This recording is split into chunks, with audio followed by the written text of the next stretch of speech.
അസ്സലാമു അലൈക്കും. നാട്ടിലൊരു ബിസിനസ് നടത്തണമെന്ന് ആഗ്രഹിക്കുന്ന ഒരുപാട് ആളുകളുണ്ട്. ഗൾഫിൽ നിന്ന് വന്നവരും അല്ലാതെ നാട്ടിലുള്ളവരുമൊക്കെ ഉണ്ട്. നിങ്ങൾ സ്ഥിരമായി നാട്ടിലൊരു ബിസിനസ് നടത്താനാണ് നിങ്ങൾക്ക് പ്ലാനുള്ളതെങ്കിൽ നിങ്ങൾ ശ്രദ്ധിക്കേണ്ട കുറച്ച് കാര്യങ്ങളുണ്ട്. നമ്മുടെ നാട്ടിൽ പോലത്തെ നിലവിലെ അവസ്ഥ എന്ന് പറയുന്നത് ഒരു 20 ബിസിനസ് തുടങ്ങിയാൽ 2-3 മാത്രമാണ് അതിൽ വിജയിക്കുന്നത്. ബാക്കി മുഴുവനും പൂട്ടിപ്പോകുന്ന അവസ്ഥയാണ്. നമ്മൾ പുറത്തേക്കൊന്ന് ഇറങ്ങിക്കഴിഞ്ഞാൽ ഒരുപാട് കൊമേഴ്ഷ്യൽ ബിൽഡിങ്ങുകൾ ആളില്ലാതെ ഒഴിഞ്ഞു കിടക്കുന്നതായിട്ട് കാണാൻ കഴിയും. ഒരുപാട് ബിൽഡിങ്ങുകളിൽ 10-20 റൂമുകളുള്ള ബിൽഡിങ്ങിൽ ചിലപ്പോൾ 1-2 ആളുകൾ മാത്രമായിരിക്കും. ബാക്കി മുഴുവനും ഒഴിഞ്ഞു കിടക്കുന്ന അവസ്ഥയാണ്. അതിലൊക്കെ പലരും പല ബിസിനസ്സും തുടങ്ങി അത് പിന്നീട് പൊട്ടിപ്പോയി പൂട്ടിയ അങ്ങനത്തതുമുണ്ട്. പുതിയ ബിൽഡിങ്ങുകൾ തന്നെ ആളില്ലാതെ ഒഴിഞ്ഞു കിടക്കുന്ന ഒരുപാട് ബിൽഡിങ്ങുണ്ട്. ഇപ്പോൾ ഈ അടുത്ത് കുറച്ച് ആളുകൾ ഒരു പുതിയ പദ്ധതി തുടങ്ങിയിട്ടുണ്ട്. വളരെ നല്ലൊരു ആശയമായിട്ടാണ് എനിക്ക് തോന്നിയത്. അഥവാ നമ്മളൊരു സ്ഥാപനം തുടങ്ങാൻ നാട്ടിൽ തന്നെ സ്ഥിരമായിട്ട് ഒരു ബിസിനസ് തുടങ്ങാൻ ആഗ്രഹിക്കുന്ന ആളുകൾ, ഈ ഗൾഫുകാരായ ആളുകൾ കുറച്ച് ആളുകളുണ്ടാവും. ഗൾഫിൽ നിന്ന് നിർത്തിയിട്ട് നാട്ടിൽ വരും. എന്നിട്ട് ഒരു ബിസിനസ് തുടങ്ങും.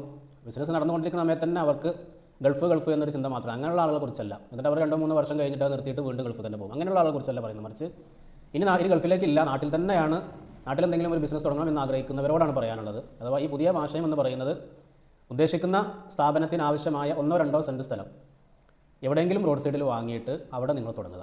സ്ഥലം വാങ്ങിയിട്ട് ബിസിനസ് തുടങ്ങാൻ ശ്രമിക്കുക. അത് നല്ലൊരു ആശയമാണ്.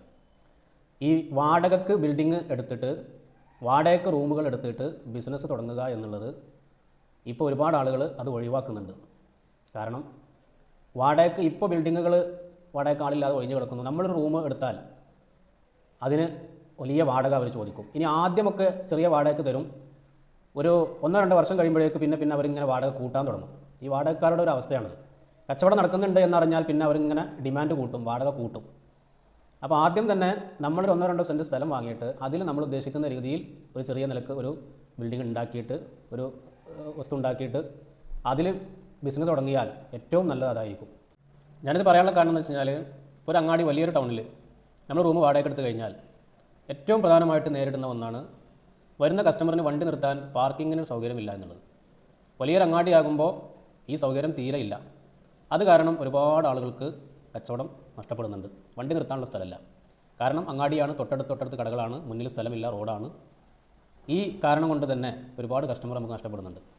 സ്വന്തമായിട്ട് നമ്മൾ സ്ഥലം വാങ്ങണമെന്നുണ്ടെങ്കിൽ പാർക്കിങ്ങിനും കൂടെ ഒരു കുറഞ്ഞ സ്ഥലം, വണ്ടി നിർത്താൻ ഒരു 2-3 വണ്ടി നിർത്താനുള്ള ഒരു സ്ഥലം കൂടെ മുന്നിൽ കണ്ടിട്ട് നമുക്ക് അതിനനുസരിച്ച് പ്ലാൻ ചെയ്തിട്ട് നമുക്ക് അവിടെ ബിൽഡിംഗ് ഉണ്ടാക്കാൻ പറ്റും. ഈ ഇപ്പോൾ ഉള്ള നിലവിലുള്ള അങ്ങാടികളുടെ അവസ്ഥ, ഒരു കടയുടെ മുന്നിൽ വണ്ടി നിർത്താൻ പോലും പറ്റാത്ത അവസ്ഥയാണ്. ഇങ്ങനെ ആകുമ്പോൾ അതിനൊരു പരിഹാരമാണ്. ഇങ്ങനെ ഒരുപാട് ഗുണങ്ങളുണ്ട് സ്വന്തമായിട്ട് സ്ഥലം വാങ്ങിയിട്ട് ബിസിനസ് നടത്തുമ്പോൾ. ഇനി അങ്ങാടിയിൽ തന്നെ ആകണമെന്നില്ലല്ലോ. അങ്ങാടിയിൽ തന്നെ നമ്മൾ സ്ഥലം വാങ്ങണമെന്നില്ല. അങ്ങാടിയിലൂടെ തൊട്ട് അടുത്തായിട്ട് കുറഞ്ഞ സ്ഥലത്ത് ഇപ്പോൾ അങ്ങനെ ആളുകൾ അങ്ങനെ അങ്ങാടികൾ മാത്രം ഫോക്കസ് ചെയ്യുന്നൊന്നുമില്ല. അപ്പോൾ നിങ്ങളൊരു ഹോട്ടലാണ് തുടങ്ങുന്നത്, അല്ലെങ്കിൽ ഒരു കൂൾ ബാർ, ചായക്കട, വൈകുന്നേരത്തെ ചായക്കടയും കടിയൊക്കെയാണെന്നുണ്ടെങ്കിൽ അതിനൊക്കെ ഇപ്പോൾ പഴയതുപോലെയുള്ള ആ ഒരു അങ്ങാടിയിൽ പോയിട്ട് ഫുഡ് കഴിക്കുക എന്നുള്ള ട്രെൻഡൊന്നുമില്ല. ഒഴിഞ്ഞ സ്ഥലത്ത് പോലും ഓരോരുത്തർ ഒറ്റപ്പെട്ട് സ്വന്തം കട നടത്തുന്ന ആളുകൾ, അത് വിജയിക്കുന്ന ഒരുപാട് ആളുകളുണ്ട്. നമ്മളൊക്കെ സോഷ്യൽ മീഡിയയിൽ കാണുന്നതാണ്. അതൊക്കെ നല്ല ആശയമാണ്. അപ്പോൾ ഈ അങ്ങാടികളിലുള്ള ബിസിനസ്സൊക്കെ പരമാവധി ഒഴിവാക്കിയിട്ട് ഒരുപാട് റോഡ് സൈഡിൽ തന്നെ ഒരുപാട് ഒഴിഞ്ഞ സ്ഥലങ്ങളുണ്ട്. അവിടെ കുറഞ്ഞ വിലക്ക് കിട്ടുന്ന സ്ഥലങ്ങളിലൊക്കെ വാങ്ങിയിട്ട് ഈ രൂപത്തിലുള്ള ബിസിനസ്സൊക്കെ നടത്തി വിജയിക്കാൻ കഴിയും. പാർക്കിങ്ങിൻ്റെ ബുദ്ധിമുട്ടുണ്ടാവില്ല. വാടക കൊടുത്തുകൊണ്ടുള്ള ഒരു പരിപാടിയും ഒരു ബിസിനസ്സും നടത്താതിരിക്കുക. എന്നാൽ ഒരുവിധം കാര്യങ്ങളൊക്കെ മുന്നോട്ട് പോകും. ഇനി അഥവാ ബിസിനസ് ഇല്ല, സ്ഥാപനം നിങ്ങൾക്ക് മുന്നോട്ട് കൊണ്ടുപോകാൻ കഴിയുന്നില്ല എന്നുണ്ടെങ്കിൽ സ്ഥലമടക്കം വസ്തു അടക്കം നിങ്ങൾക്ക് വിൽക്കാൻ കഴിയും. മറ്റേത് ഒരു നല്ല കച്ചവടം ഉണ്ടെങ്കിൽ നമ്മൾ പിന്നീട് വാടകക്കാരനുമായിട്ട് വാടക കൂട്ടുന്ന പ്രശ്നവുമായിട്ട് അത് താല്പര്യമില്ല എന്ന് പറഞ്ഞുകൊണ്ട് പിന്നീട് നമ്മൾ ഒഴിഞ്ഞു കൊടുത്തു കഴിഞ്ഞാൽ നമുക്ക് അവിടെയുള്ള കച്ചവടം നഷ്ടപ്പെടും. നമ്മൾ അത്രയും കാലം കൊടുത്ത വാടകയും നമുക്ക് നഷ്ടം തന്നെയാണ്. ഇപ്പോൾ ഒരുപാട് ആളുകൾ ആ രീതിയിൽ ചിന്തിക്കുന്നുണ്ട്. സ്വന്തമായിട്ട് സ്ഥലം വാങ്ങിയിട്ട് അവിടെ ചെറിയ നിലക്കുള്ള ഒരു ബിൽഡിംഗ് ഉണ്ടാക്കിയിട്ട് അതിൽ ബിസിനസ് നടത്തുന്നത് നല്ലൊരു ആശയം തന്നെയാണ്. ഈ രീതിയിൽ നാട്ടിൽ ബിസിനസ് നടത്തുന്ന സമയത്ത് ഒരുപാട് കാര്യങ്ങൾ നമ്മൾ ആലോചിക്കേണ്ടതുണ്ട് നിലവിലെ സാഹചര്യത്തിൽ. അപ്പോൾ ഈ രീതിയിൽ മുന്നോട്ട് പോയി കഴിഞ്ഞാൽ കുറേയൊക്കെ നമുക്ക് വാടക ഇല്ലാതെ തന്നെ കാര്യങ്ങൾ മുന്നോട്ട് പോയി. മാസാവസാനം വരുമ്പോൾ വാടകയ്ക്ക് വേണ്ടിയിട്ടുള്ള ഒരു ബുദ്ധിമുട്ട് ഒരുപാട് ആളുകൾ വാടക കൂട്ടുന്നതാണ്. വാടക കഴിഞ്ഞ ഓരോ വർഷം കൂടുന്നവർ വാടക കൂട്ടുന്നത് പറഞ്ഞ ഒരുപാട് പരാതികൾ. അതൊരു വളരെ നല്ല ആശയമായിട്ടാണ്